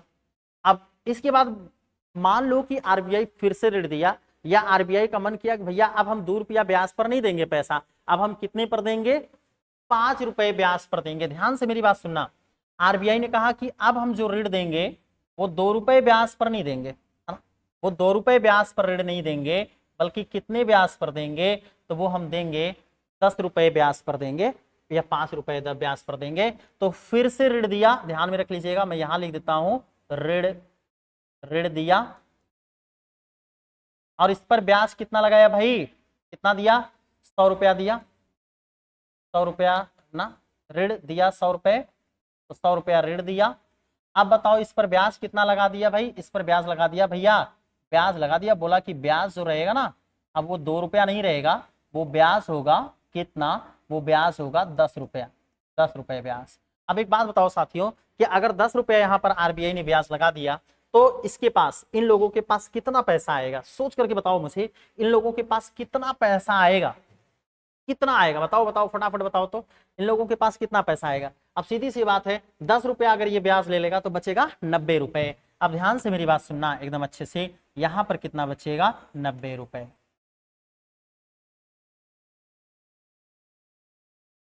बोलो कितने लोगों को समझ में आया और कितने लोगों को नहीं आया। 90 रुपए बचेगा, है ना। अब ध्यान से सुनना, एक बात बताओ, जब ब्याज 2 रुपया लगाया था तब इन बैंकों के पास 98 रुपया था, और जब ब्याज 10 रुपया लगा दिया तो इन बैंकों के पास 90 रुपया बचा। एक बात बताओ भाई, जब 2 रुपया ब्याज लगाया तो इन बैंकों के पास 90 रुपया 98 रुपया बचा था। जब 98 रुपया ज्यादा पैसा बांटा इनके बैंकों के पास, एसबीआई के, पंजाब के, एचडीएफसी के, जब इनके पसवा में पैसा ज्यादा रहे, तब ग्राहक जो आएगा, ध्यान से सुनना, यहाँ पर, यहाँ कौन है, ग्राहक है। ग्राहक कौन है भाई, चलो ग्राहक है, हम लोग अपने आप को रख लेते हैं यहाँ पर ग्राहक, ठीक है। तो चलो ये ग्राहक है। एक बात बताओ भाई, अगर यहां पर क्या है कि अगर इसने ब्याज दर लगाया था 2 रुपया, तब इनके पास 98 रुपया बचा था, इसका मतलब है 98 रुपया ऋण बांट सकते हैं। सोचा सोचा, 98 रुपया ऋण बांट सकते हैं। लेकिन जब ब्याज दर लगा दिया कितना, 10 रुपया, 100 रुपए पर 10 रुपया लगा दिया आरबीआई ने, तो इनके पास बचा कितना, 90 रुपया। तो अब कमे ऋण बांट पाइए, यानी जब ज्यादा रहा तो ज्यादा ऋण देते हैं, और कम बचा कम बांटे तो कमे ऋण दी है। एक मतलब ई भैल भैया कि जब कम पैसा बांटे तो कमे ऋण दी है, एक मतलब है बाजारी में ग्राहक के पास पैसा कम आए, और जब ग्राहक के पास पैसा कम आए तब तरलता ज्यादा होए कि कम होए, कमेंट करके बतावा जेकरे समझ में आई गल होए।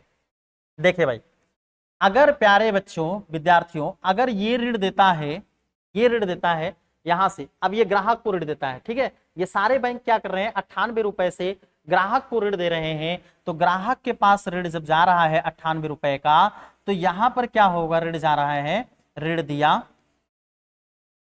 ना, ऋण दिया कहां, किसको दे रहा है, ग्राहकों को। अब ये लोग यहां से लिए थे एसबीआई से, एसबीआई से फिर कहां दे रहे हैं, ग्राहक को।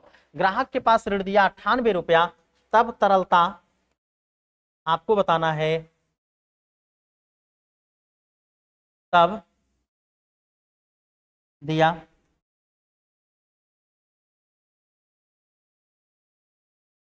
तब तरलता, लिक्विडिटी बताना है।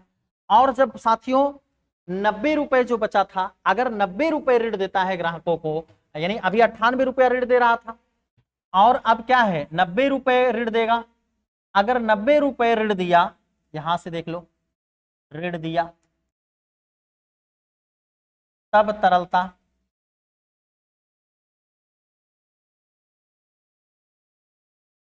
बताओ भाई बताओ, तरलता मतलब लिक्विडिटी, अभी इसके पहले मैं समझाया था। और अगर जो लोग, जो विद्यार्थी वीडियो को शुरू से ना देखे वो लोग वीडियो को शुरू से देखिएगा, आपको समझ में आ जाएगा, कुछ बचेगा नहीं, ठीक है। इधर सुनो, हमने कहा था कि जब ग्राहक के पास, जनता के पास पैसा ज्यादा हो जाए तो मतलब तरलता ज्यादा होगा, और जब ग्राहक के पास पैसा कम हो जाए तो तरलता कम होगा। अब देखिएगा यहाँ पर, अच्छा जो अभी अपडेट हुआ है उसको अभी बताएंगे, अभी नया आया है 6 जून को परिवर्तन हुआ है, तो उसको मैं अभी बताऊंगा। तो उसके लिए आप लोग टेंशन वेंशन मत लीजिए, है ना। वीडियो शायद थोड़ा सा धूमिल हो गया है, तो कोई बात नहीं, कल से ऐसी वीडियो नहीं होगी, कल से वीडियो को और साफ कर देंगे। इधर देखो भाई, ठीक है, तो यहाँ पर समझना इस बात को। अब इधर देखो, यहाँ पर एसबीआई के पास, पंजाब के पास, एचडीएफसी के पास पैसा कितना बचा था, 98 रुपया। तो 98 रुपया जब ग्राहकों को ऋण देंगे तब तरलता ज्यादा होगी, कि जब यहाँ पर जो 90 रुपया, 10 रुपया ब्याज लगाया था, 90 रुपया बचा जब इनके पास, तब ये ग्राहकों को ऋण देंगे, तब तरलता ज्यादा होगी। तो सीधी सी बात है, जब न 10 रुपया ब्याज लगा दिया तो इनके पास पैसा कम बचा था बैंकों के पास, इसलिए ये लोग कम ऋण दिए। तो जब कम ऋण देंगे तो तरलता कम हो जाएगी।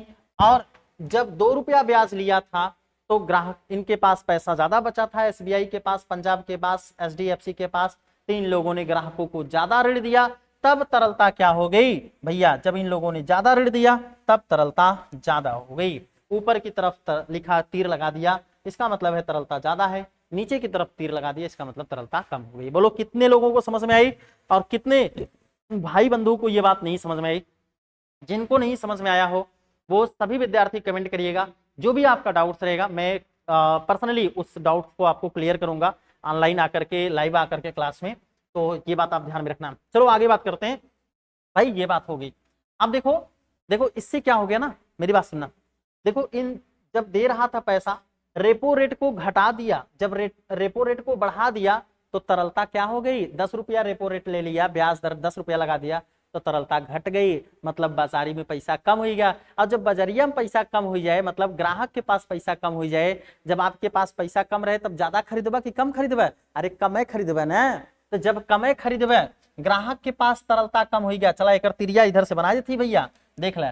जब ग्राहक के पास तरलता कम हो गया तो अब बतावा वस्तु का करबे, ज्यादा खरीदबा कि कम खरीदबा? कमे खरीदबे। और जब वस्तु के कम खरीदबे तब महंगाई बढ़े कि घटे? महंगाई घटी जाए। मुद्रा महंगाई बढ़े कि घटे? तो भैया आप कहे महंगाई घट जाए, इसका मतलब है मुद्रास्फीति कम हो जाएगी, मंदी आने के चांसेस होंगे, मुद्रास्फीति कम हो जाएगी। बात मेरी समझ में आ रही है? तो यहां पर आप क्या कर सकते हैं, मुद्रास्फीति कम हो जाएगी या तरलता कम हो जाएगी, तो मुद्रास्फीति कम हो जाएगी, महंगाई कम हो जाएगी। अच्छा, जब मार्केट में जब पैसा कम हो जाए तो पैसा लोगों के पास कम रहे, खरीदारी भी कम करी है, तो उद्योग वगैरह जो रही है उन्होंने सामान कम बनी है। जब आपके पास पैसा रहबे नहीं करे तो कार कहाँ से खरीदबे? सबके पास पैसा ढेर हो जाता है, सब लोग कार खरीद लेते हैं। सबके पास पैसा ढेर का ना हो, एक नाते सब जने पैसा कार ना खरीदते हैं। तो वैसे ही यहाँ पर भी अगर कार बनाने वाली कंपनी जो रहेगी वो कार नहीं बनाएगी, तब रुकी रहेगी कि भैया क्यों आवत तक खरीद लेके ले जाते हैं, तब और कार बनवाई नहीं तो कार खराब हो जाए। तो यहाँ पर इसका मतलब है कि तरलता कम हो जाएगी और मुद्रास्फीति नियंत्रित हो जाएगी, और मुद्रास्फीति नियंत्रित हो जाएगी तो यहाँ पर आप दो तीन तरीके से कह सकते हैं। एक तो मुद्रास्फीति नियंत्रित हो जाएगी, चलो लिख ही देते हैं, मुद्रास्फीति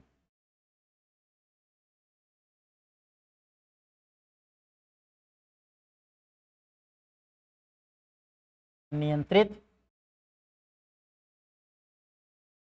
तो मुद्रास्फीति नियंत्रित हो जाएगी, है ना। और कोई बात आप कह सकते हैं, तो आप कह सकते हैं भैया कि उत्पादन कम होगा, देश में उत्पादन क्या हो जाएगा? चलो इधर से तीर लगा करके और इधर बना देते हैं, उत्पादन भी क्या हो जाएगा भैया? बोलो तो फटाक से, उत्पादन भी कम हो जाएगा ना। उत्पादन भैया जब पैसा न रहे तो ग्राहक लोग खरीदबे नहीं करिए, खरीदबे नहीं करिए तो उद्योग वगैरह बनेबे नहीं करिए, उद्योग लोग बनेबे नहीं करिए। अच्छा, उद्योगों के पास तो पैसा न रहे, पैसा सबके पास ऐसे ऐसे चलत बाटे, अगर एक ना पैसे न रहे मार्केट में तो चले कहाँ से? तो एक नाते उत्पादन भी कम हो जाए, और जब उत्पादन कम हो जाए तो देश का जीडीपी कम हो सकता है। कम हो जाए कि ना हो जाए भैया? जब उत्पादन ना हो देश में तो एक जीडीपी भी कम हो जाए ना। आप लोगन की जीके इतना बड़ी बात ना समझ में आवे, धैर्य रख के बैठा रहे, सारी चीजें बाद में हम आपको एक वन बाई वन करके समझा देंगे। तो चलो यहाँ पर अब समझ में नहीं आ रहा है कि इसको तीर से कहाँ से बनाए, चलो इधर से ही बना देते हैं। तो चलो इधर देख लो भाई, जीडीपी जो होगी, जीडीपी भी क्या हो जाएगी? कम हो जाएगी, है ना। देश में उत्पादन कम होगा तो जीडीपी कम हो जाएगा। अब जीडीपी जिन लोगों को नहीं पता है वो लोग आगे पढ़िएगा, मैं बताऊंगा, बट अभी के लिए ये समझो, आप लोगों को यहाँ पर रेपो रेट समझना था। तो रेपो रेट से देखो क्या होगा भाई, तरलता कैसे घट रही है और कैसे बढ़ रही है ना। आगे देखो, अब कभी कभी क्या होता है कि मार्केट में जब बहुत ज्यादा पैसा होता है, बहुत ज्यादा पैसा रहता है, तो आरबीआई को लगता है करी यार बहुत ज्यादा पैसा बांटे, तो जब बहुत ज्यादा पैसा बांटे लोग ज्यादा खरीदारी करी है, ज्यादा खरीदारी करी है, तब का होए, सामान महंगा हो जाए, महंगाई बहुत बढ़ जाए तो दिक्कत हो जाए। तो ऐसा करे जौन कोई मार्केटवा में पैसा हुआ ना ओके सोख ले। जैसे कहीं पर पानी होता है तो कहीं पर पानी रहता है साथियों, तो आप लोग देखे होंगे कि अगर कहीं पर पानी रहता है तो उसमें एक सोख्ता डाल दीजिए, है ना। ये पानी है कहीं और ये मेरे पास मान लो ये कपड़ा है, आप पानी थोड़ा सा अगर ले लीजिए और इस कपड़े को ऐसे रख दीजिए तो आप देखेंगे कि ये कपड़ा पानी को सोख लेगा। ऐसे ही यहाँ पर भी होता है, आरबीआई क्या करता है, जब देखता है कि इन सबके पासवा में पैसा ज्यादा बाटे, महंगाई बढ़े वाला बाटे, तो ऐसा करे कुल पैसा सोख ले, बजरिया में से जौन जनता के पासवा में पैसा बा कुल सोख ले, अपने उरी खींच ले। आरबीआई अपनी तरफ खींच लेता है। कैसे खींचता है चलो बताते हैं आपको। देखो भाई, मैं यहाँ पर समझाता हूँ आपको, आप समझने का प्रयास करना, ध्यान से मेरी बात सुनिए, ठीक है। मान लो कि ये लोग इनके पास पैसा था कुछ, एसबीआई के पास, पंजाब के पास, एचडीएफसी के पास, इनके पास भी तो कुछ पैसा रहेगा। ऐसा थोड़ी बात है कि हरदम रोज नहीं से एसबीआई आरबीआई से ही मांगने जाएंगे, भाई इनके पास भी कुछ पैसा रहेगा। तो जब इनके पास पैसा जो रहेगा, इनके पास जो पैसा रहेगा, मान लो इनके सबके पास पैसा ढेर का बाटे, एसबीआई के पास, पंजाब के पास, एचडीएफसी के पास, इनके सबके पास पैसा ढेर का जमा होता, कुल आवता जाता, ऐसे इधर उधर लोगन के ग्राहक के ऋण देते हैं, वो आदमी जमा करते हैं तो वो ग्राहक के देते हैं ऋण, दूसरा आदमी जमा कर रहा है, एक ग्राहक जमा कर रहा है तो दूसरे ग्राहक को दे दे रहे हैं, ऐसे करते करते सब लोग चल रहा है, पैसा बहुत ज्यादा है। तो ये लोग अगर दूसरे को ऋण देते हैं, मान लीजिए अब यहाँ पर हम रेपो रेट के लिए देख रहे हैं साथियों, ध्यान से सुनना मेरी बात, यहाँ पर दूसरा देखते हैं, एक बनाते और है। मान लो कि ये ग्राहक को, यहाँ ग्राहक है, ध्यान से देखना, यहाँ ग्राहक है,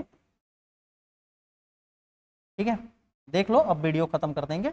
यहां मान लो कि ग्राहक है और इस ग्राहक को ये लोग ऋण देते हैं। जब इनके पास पैसा ज्यादा है तो ये लोग ऋण देते हैं। कैसे ऋण दे रहे हैं ना, 2 रुपए ब्याज पर ऋण दे रहे हैं, है ना, 2 रुपए ब्याज पर ऋण दे रहे हैं।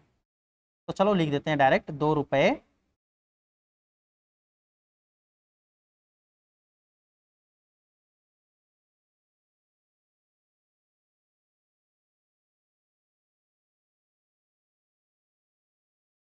ब्याज पर ऋण दे रहे हैं। ठीक है, तो चलो आप लोगों को समझ में आ गया होगा। 2 रुपए ब्याज पर ऋण इनको दे रहे हैं और सब लोग ढेर का भाई पैसा लेथन, ब्याज मतलब लेथन कि अच्छा बैंकिया से भाई ऋण मिल जाता है, सही रहते हैं, सब लोग ले रहे हैं, दे रहे हैं, चल रहा है ऐसे। और फिर कुछ ग्राहक आकर के, कुछ कस्टमर आकर के, कुछ जो खाता खुलवाए हैं इन सब बैंकों में आकर के जमा कर रहे हैं और फिर ये लोग उनसे लेकर के पैसा फिर ग्राहकों को, दूसरे ग्राहकों को, दूसरे व्यक्तियों को ऋण दे रहे हैं 2 रुपए ब्याज पर। और पैसा मार्केट में चलत बाटा इधर उधर और सब लोग खरीदारी इधर उधर सब करत वह। एसबीआई को लगता है यार कि महंगाई बढ़ जाएगी तो ये लोग, मतलब ये लोग अगर ऐसे खरीदारी करते रहेंगे, पैसा कत्तो रुकबे न करे तो ये लोग खरीदारी करते रहिए, सबके पास ढेर का पैसा रहे, चलते रहे, महंगाई बढ़ जाए तो ऐसा करा कुल पैसा सोख ले। तो देखा सोखा था कैसे, 2 रुपया ब्याज दर पर इन्हें ऋण देते रहे तो आरबीआई जाएगा इनके पास, किसके पास, एसबीआई के पास, पंजाब के पास, एचडीएफसी के पास। ठीक है, ओहो, सही है, तो इनके पास जाएगा। बात मेरी समझ में आ रही है, किसके पास जाएगा, एसबीआई के पास, पंजाब के पास, एचडीएफसी के पास, मतलब ऐसे जितना बैंक रही है सबसे सबसे क्या कहेगा वो सुनिए। ये जाएगा आरबीआई इन सबसे कहेगा, ए एसबीआई, पंजाब, एचडीएफसी, एनसीबी कहिए हाँ भैया का, तो आरबीआई कहेगा यहाँ आवा, ये लोग पहुंचेंगे तो ये लोग कहेंगे का भैया का कहते हैं, तो आरबीआई कहेगा ऐसा हो तो उसे भी कितने में ऋण देते हैं ग्राहक के, एनसीबी कहिए भैया 2 रुपया ब्याज पर दे थी। तो आरबीआई कहे अच्छा तो उसमें 2 रुपया ब्याज पर उन्हें देते हैं, अगर उसमें 2 रुपया ब्याज पर देते हैं तो क्या करवे भैया, 2 रुपया ब्याज पर उन्हें सबके देते हैं तो उसमें ऐसा करे ना 3 रुपया ब्याज पर, 4 रुपया ब्याज पर, 5 रुपया ब्याज पर हमके दे दे। ध्यान से हमारी बात सुना है आप लोगों ने। ये आरबीआई क्या बोलेगा कि भैया 5 रुपए ब्याज पर हमें दे दीजिए, कितने रुपए ब्याज पर, 5 रुपए ब्याज पर हमको दे दीजिए, 5 रुपए ब्याज पर ऋण।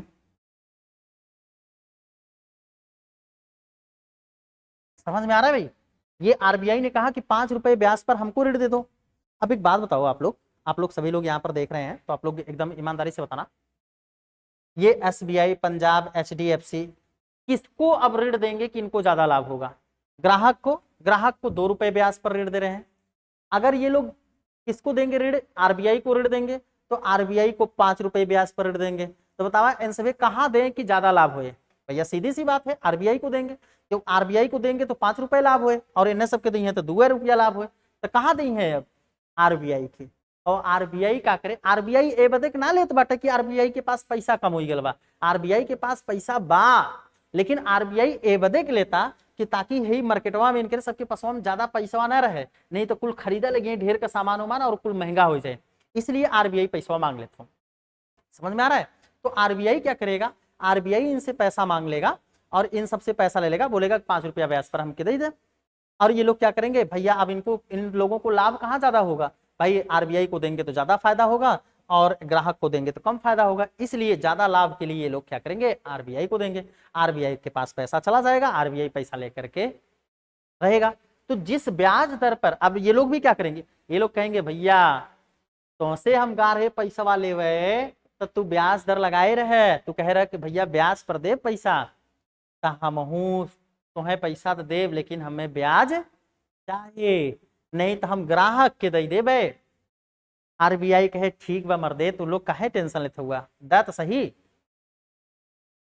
समझ में आ रहा है नहीं आ रहा है, तो आरबीआई क्या करेगा, आरबीआई इनसे ब्याज पर पैसा लेगा।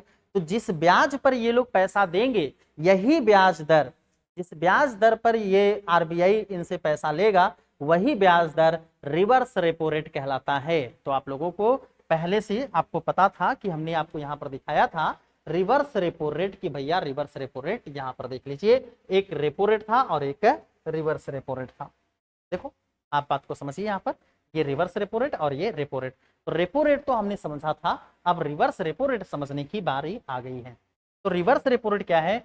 आरबीआई जिस ब्याज दर पर ये सभी व्यापारिक बैंक आरबीआई को ऋण दे रहे हैं, वही ब्याज दर क्या कहलाता है? Repo rate, sorry reverse repo rate कहलाता है। तो आप कह सकते हैं कि यही ब्याज दर, आप कहेंगे यही ब्याज दर रिवर्स रेपो रेट कहलाता है। रिवर्स रेपो रेट कहलाता है। तो चलो हम क्या करते हैं ना, यहां लिख देते हैं कहलाता है।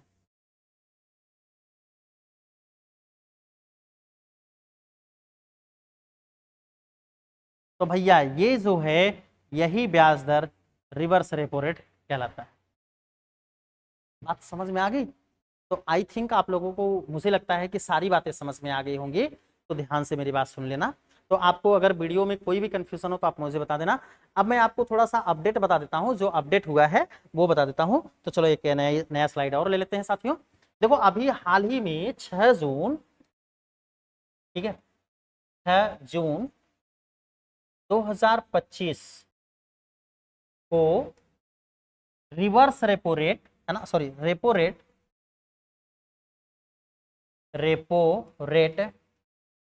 को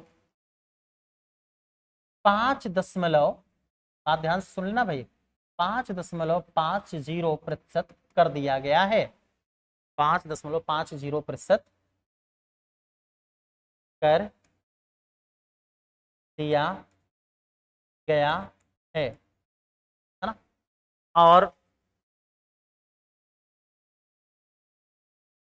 यहां पर हम लिख देते हैं, जबकि इससे पहले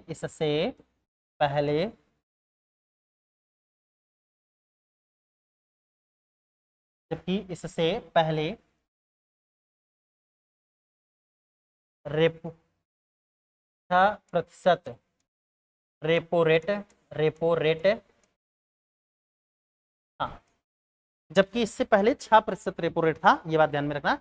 6 जून 2025 को आरबीआई ने 50 आधार कम कर दिया, और 50 आधार जैसे ही कम किया तो ये पहुंच गया 5.50% पर। ठीक है, और एक चीज और ध्यान में रखना, ये रेपो रेट के तहत जो आरबीआई बैंकों को ऋण देता है वो कितने दिनों के लिए देता है? 1 से लेकर के 14 दिन के लिए देता है। इसको बोलते हैं अल्पकालिक समय के लिए, है ना। कितने दिनों के लिए देता है? 1 से लेकर के 14 दिनों के लिए ऋण देता है। तो ये बात आप ध्यान में रखना, इसको बोलते हैं अल्पकालिक समय। तो चलो हम आपको बताते हैं, यहां पर हम आपको दिखाते हैं। ये जो रेपो रेट है आप देख रहे हो, रेपो रेट कहते हैं। रेपो रेट जो दिया, मतलब रेपो रेट मतलब इन बैंकों को दिया गया ऋण जिस ब्याज दर पर आरबीआई दे रहा है उसी को रेपो रेट कहते हैं। तो रेपो रेट कितने समय के लिए दिया जाता है? अल्पकालिक समय के लिए होता है। और अल्पकालिक समय का यहाँ पर मतलब है 1 दिन से लेकर के 14 दिन के लिए। तो ये चीज आप जरूर लिख लेना साथियों। एक चीज और यहाँ पर ध्यान में रख लेना कि, है ना, रेपो रेट पर दिया गया ऋण, रेपो रेट पर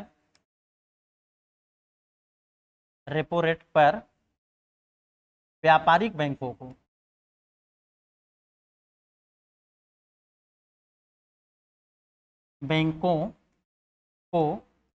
दिया गया ऋण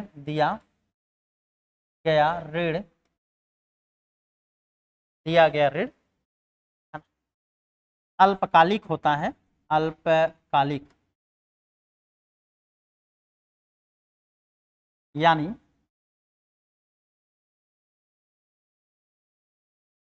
1 से 14 दिन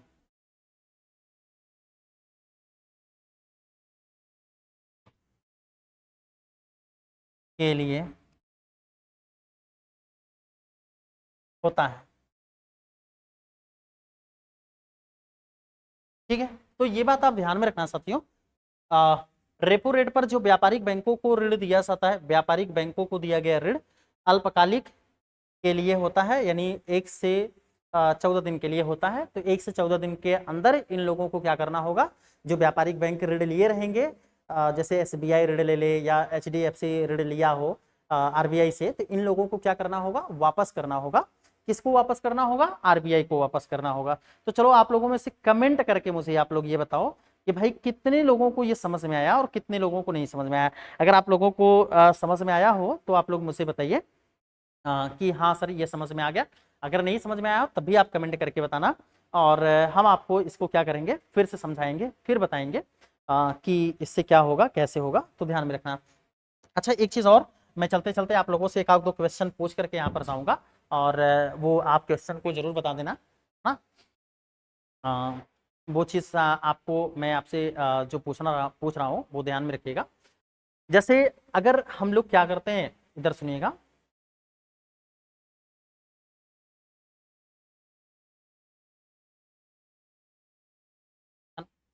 चलो, हमने ये कहा कि ध्यान में रखिएगा, अगर रेपो रेट बढ़ जाए तो तरलता क्या होगी, तरलता पर क्या असर पड़ेगा। अगर reverse repo rate, reverse repo rate, repo rate बढ़ जाए तो तरलता पर क्या फर्क पड़ेगा। और यहां पर बताना आप लोग मुझे, इधर है ना, यहां पर बताना, अगर भाई रेपो रेट जो है, ठीक है, अगर यहां पर बताइएगा रेपो रेट यदि घट जाए तो क्या होगा, तरलता पर क्या फर्क पड़ेगा। और अगर repo rate, repo rate sorry, reverse repo rate, reverse repo rate घट जाए तो तरलता क्या होगी, तरलता पर क्या असर पड़ेगा। तो कमेंट करके आप जरूर बताना, मैं एक आध दो आप लोगों को यहाँ पर समझा दे रहा हूँ ताकि आप इसको समझ पाएं, और बाकी आप दिमाग लगा करके बताइएगा। और अगर नहीं बता पाते हैं तो फिर मैं आपको अगली वीडियोस में जरूर ये समझा दूंगा, पहले है ना इन क्वेश्चन को, फिर उसके बाद हम आपको आगे पढ़ाएंगे, ठीक है, अगली वीडियोस में। और ध्यान में रखिएगा, ये हमने कहा कि मौद्रिक नीति को हम पूरे 3 वीडियो में कवर करेंगे, तो सारा का सारा मौद्रिक नीति का जो भी टॉपिक होगा समाप्त हो जाएगा। देखो भाई, रेपो रेट अगर बढ़ा दिया गया तो तरलता क्या होगा, यहाँ पर सुनो आप लोग, यहाँ पर देखो आप लोग कि अगर आरबीआई क्या करती है, आरबीआई अगर यहाँ पर रेपो रेट, रेपो रेट किसे कहते हैं, जिस ब्याज दर पर आरबीआई किसी बैंक को पैसा दे रहा है वही रेपो रेट कहलाता है। तो अगर रेपो रेट को बढ़ा दिया गया, यानी ब्याज दर ज्यादा बढ़ाई दिया आरबीआई, तो इन बैंकों के पास पैसा कम होगा, और जब बैंकों के पास पैसा कम होगा तो ग्राहकों को ये लोग ऋण कम दे पाएंगे, और जब ग्राहकों को ये लोग ऋण कम दे पाएंगे तो बाजार में पैसा कम हो जाए, और कम हो जाए तो मतलब तरलता कम हो गई। तो इसका मतलब है कि अगर हम यहाँ पर क्या करते हैं, अगर रेपो रेट बढ़ा देते हैं तो तरलता क्या हो जाएगी, कम हो जाएगी। वही अगर रिवर्स रेपो रेट बढ़ा दिया जाए तो तरलता क्या होगी साथियों, अगर रिवर्स रेपो रेट बढ़ा दिया जाए तो तरलता फिर से देखो क्या होगी। रिवर्स रेपो रेट का मतलब है कि जैसे यहाँ पर क्या किया जा रहा था, यहाँ पर ये बैंक जो थे ये सभी इनको पैसा ग्राहकों को दे रहे थे, लेकिन अब जो ये था आरबीआई था, आरबीआई ने कहा कि भैया इनको काहे पैसा दे रहे हो, आप हमको दो, इनको 2 रुपए ब्याज पर दे रहे हो तो आपको कम लाभ हो रहा है, हमको दो 5 रुपए ब्याज पर 2 पैसा, तो यहाँ पर जब पैसा देंगे तो इनको ज्यादा लाभ होगा। तो इसने क्या कर दिया, बढ़ा दिया। जब इसने बढ़ा दिया रिवर्स रेपो रेट, इसी को तो रिवर्स रेपो रेट कहते हैं, जो आरबीआई इनसे जब पैसा लेगा तो रिवर्स रेपो रेट जो ब्याज लगेगा, और इनको देगा तो जो ब्याज लगेगा उसको रेपो रेट। जब इनसे पैसा ले रहा है उस पर क्या कर रहा है, ज्यादा ब्याज दे रहा है उनको, तो रिवर्स रेपो रेट इसका मतलब ज्यादा हो गया। और जब रिवर्स रेपो रेट ज्यादा हो गया तो ये सारे बैंक लोग क्या करेंगे, आरबीआई को ही पैसा देंगे, तो फिर से इनके पास पैसा ग्राहकों को देने के लिए कम रहेगा, यानी ग्राहकों को कम देंगे, और जब ग्राहकों को कम देंगे तो फिर से मार्केट में पैसा कम होगा, और जब मार्केट में पैसा कम होगा तो फिर से तरलता कम हो जाएगी। इसका मतलब है कि साथियों यहां पर भी रिवर्स रेपो रेट अगर बढ़ता है तो तरलता कम हो जाती है। लेकिन साथियों यही देखो, रेपो रेट अगर कम हो जाता है तो क्या होगा, रेपो रेट अगर कम होता है तो क्या होगा उसको सुन लेना, और फटाफट उसके बाद फिर मैं आप लोगों को क्लास आज खत्म करूंगा। तो अगर रेपो रेट को क्या कर दिया जाए, घटा दिया जाए, कम कर दिया जाए। देखो भाई, अगर मान लो कि ये पहले ऋण दे रहा था 10 रुपए ब्याज लगा करके, लेकिन इसने कहा कि भैया अब हम 10 रुपया ब्याज नहीं लेंगे, 2 रुपया ब्याज लेंगे। तो जब 2 रुपया ब्याज लेगा तब इन बैंकों के पास पैसा ज्यादा बचे और एक बाद फिर क्या हो, ग्राहकों को ये लोग ज्यादा देंगे, और जब ग्राहकों को देंगे तो ग्राहकों के पास पैसा ज्यादा हो जाएगा, और इसका मतलब है कि ग्राहकों के पास पैसा ज्यादा हो गया तो मतलब तरलता बढ़ गई। इसका मतलब है कि अगर रेपो रेट को घटा दिया जाएगा तो तरलता बढ़ जाएगी। तो यहां पर साथियों तरलता बढ़ जाएगी। और अब एक बचा, ये मैं एक नहीं बताने वाला हूं, आप लोगों में से जितने भी साथी हैं कमेंट करके बताइएगा कि अगर रिवर्स रेपो रेट घटेगा तो तरलता पर क्या प्रभाव पड़ेगा। कमेंट करके बताइएगा, हम आपके कमेंटों का हमें इंतजार रहेगा। और अगर वीडियो साथियों अच्छी लगी हो तो ये अपने सभी दोस्तों के साथ जरूर शेयर करिएगा, और साथ ही साथ चैनल को सब्सक्राइब जरूर कीजिएगा, वीडियोस को लाइक कीजिएगा, और अपना कुछ कमेंट जरूर छोड़ करके जाइएगा, हमें खुशी होगी। और आज से आप लोगों को डेली वीडियोस मिलेगा, क्योंकि हमने पूरा का पूरा कैमरा सेटअप कर रखा है। बस लाइटिंग की थोड़ी सी कमी है, तो लाइटिंग भी अब सही हो जाएगा, उसके लिए दिक्कत नहीं है। और बाकी कैमरे की जो सेटिंग है पूरा पीछे बैकग्राउंड वगैरह पर, वो सब कुछ शानदार हो चुका है, इसमें कोई दिक्कत नहीं है। तो अब आप लोगों को बिना किसी क्वालिटी की कमी के आपको डेली वीडियोस मिलता रहेगा। तो चलिए, कल हम आपको देंगे एक नई वीडियोस, आपको मिलेगी एक नई वीडियोस, और जो कि मौद्रिक नीति पर दूसरी वीडियोस होगी, जो कि बहुत इंपॉर्टेंट होगा, MSF रेट, और इसके बाद बैंक रेट, और ये आपने MSF रेट, बैंक रेट, और आपने ये देखा CRR और SLR को आपने देखा, तो CRR SLR को भी हम लोग कल कवर करते हैं। चलते चलते एक चीज और आप लोगों को बताएंगे, ध्यान में रखिएगा आप, एक चीज कि हमने आपको शुरुआत में कहा था लेकिन हमने आपको वो चीज नहीं बताया, तो मैं पहले सोच रहा हूँ कि उसको बता देता हूँ। सबसे पहले मैं चलते यहाँ पर मैंने आप लोगों से कहा था कि ये जो है LAF जो है, इसका फुल फॉर्म क्या होता है। तो LAF का फुल फॉर्म होता है लिक्विडिटी, आप लिख लीजिएगा अगर आपको लिखने का मन करेगा तो, लिक्विडिटी एडजस्टमेंट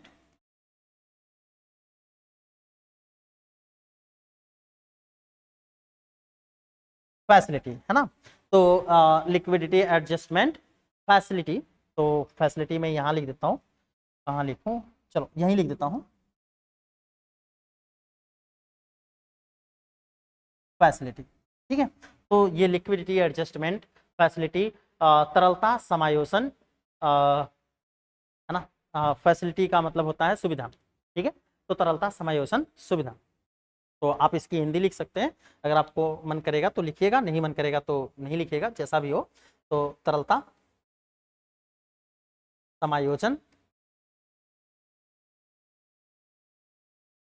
सुविधा। तो आज हमने रेपो रेट को पढ़ा, रिवर्स रेपो रेट को पढ़ा, और साथ ही साथ हमने कुछ स्लाइडों को पढ़ा। तो हम एक बार फटाक से आपको समझा देते हैं सारी स्लाइडों में। सबसे पहले हमने ये समझने का प्रयास किया कि तरलता और मौद्रिक नीति में क्या अंतर होता है। तरलता किसे कहते हैं, परितना जिस चीज से किसी चीज को जल्दी खरीद सके उसे को हम उसकी तरलता सबसे ज्यादा मान लेते हैं, यानी। और अगर उसको किताबी लैंग्वेज में लिखना होगा तो हम ये कहेंगे किसी परिसंपत्ति को नकदी में परिवर्तित करने की प्रक्रिया जो है वह तरलता कहलाती है। ये सब जिसकी सबसे जो सबसे ज्यादा नकदी में परिवर्तित, जो सबसे जल्दी नकदी में परिवर्तित हो जाए और हानि कम हो, उसकी तरलता सबसे ज्यादा होती है। तो ये बात ध्यान में रखना, जिस चीज को नकदी में परिवर्तित करने में सबसे कम समय लगे और हानि, नुकसान यानी नुकसान कम हो, उसकी तरलता सबसे ज्यादा होती है। मौद्रिक नीति क्या होती है? मौद्रिक नीति केंद्रीय बैंक की या आरबीआई की एक ऐसी नीति होती है जिसके द्वारा आरबीआई क्या करता है, मार्केट में, बाजार में पैसा ज्यादा ना हो पाए और कम भी ना हो पाए, उसको नियंत्रित करता है कि ताकि एक बराबर माध्यम में बना रहे, चलता रहे, उसी को हम मौद्रिक नीति कहते हैं, यानी मुद्रा की तरलता को नियंत्रित करना इसमें होता है। इसके बाद हम लोगों ने अगले चैप्टर में, अगले टॉपिक में हमने पढ़ा मौद्रिक नीति के उपकरण। मौद्रिक नीति के उपकरणों में हमने देखा मात्रात्मक मौद्रिक नीति और एक चयनात्मक मौद्रिक नीति के उपकरण होता है। मात्रात्मक में जहां पर पैसे को कंट्रोल किया जाता है कि पैसे की मात्रा ज्यादा ना हो और कम ना हो। चयनात्मक में क्या होता है, किसी एक क्षेत्र विशेष में होता है, जैसा कि हमने आपको बताया कृषि, उद्योग और इन सब चीजों को हमने बताया था आपको। फिर इसके बाद इसी के अंतर्गत, मात्रात्मक के अंतर्गत ही आज हमने पढ़ा, मात्रात्मक के अंतर्गत ही LAF है, VRR है, बैंक, और ये बैंक रेट है, MSF रेट है, OMO है, ये सभी के सभी मात्रात्मक मौद्रिक नीति के अंतर्गत है। इसके अंतर्गत हमने LAF को पढ़ा, जिसका फुल फॉर्म आप लोग यहाँ पर देख सकते हैं, लिक्विडिटी एडजस्टमेंट फैसिलिटी है, और हिंदी होती है इसकी तरलता समायोजन सुविधा। और यहाँ पर क्या है कि एलएफ दो प्रकार का होता है, रेपो रेट और reverse repo rate. Repo rate क्या होता है, रिवर्स रेपो रेट क्या होता है। रेपो रेट के अंतर्गत हमने ये पढ़ा कि अगर कोई आरबीआई किसी बैंक को ऋण देता है तो उस पर जो ब्याज लगाता है उसी को रेपो रेट कहते हैं, और अगर आरबीआई किसी बैंक से जो ऋण लेता है उससे उस पर जो ब्याज देता है उसे रिवर्स रेपो रेट कहते हैं। तो हमने इसको देख रखा था, इससे कैसे तरलता प्रभावित होती है, क्या होता है, उन चीजों को हमने देखा। फिर आगे बढ़ते समय हमने ये भी बताया कि 6 जून को अभी 2025 6 जून को रेपो रेट का दर जो था वो 50 आधार कम कर दिया गया। तो इस समय कुल कितना रेपो रेट कितना है, 5.50% है कर दिया गया, जबकि इससे पहले कितना था, 6% था। रेपो रेट पर व्यापारिक बैंकों को दिया गया ऋण अल्पकालिक यानी 1 से 14 दिन के लिए होता है। मतलब रेपो रेट पर अगर आरबीआई क्या करता है, बैंकों को ऋण देता है तो वो 14 दिन के लिए होगा, 1 से 14 दिन के लिए। फिर रेपो रेट से तरलता कैसे कम होगी, बढ़ेगी, क्या है ये सारी चीजें आपको समझा दी गई। तो अगर साथियों वीडियोस पसंद आई हो तो फिर से वंस अगेन प्लीज वीडियोस को लाइक कीजिए, चैनल को सब्सक्राइब कीजिए और अपने दोस्तों के साथ जरूर शेयर कीजिएगा इस वीडियोस को। मिलते हैं नेक्स्ट वीडियोस में और लेकर के आएंगे इसी तरीके से एक खूबसूरत सा टॉपिक्स, यानी मौद्रिक नीति का पार्ट 2, मॉनेटरी पॉलिसी का पार्ट 2। तो चलिए आज हमें दीजिए इजाजत। जय हिंद, जय भारत।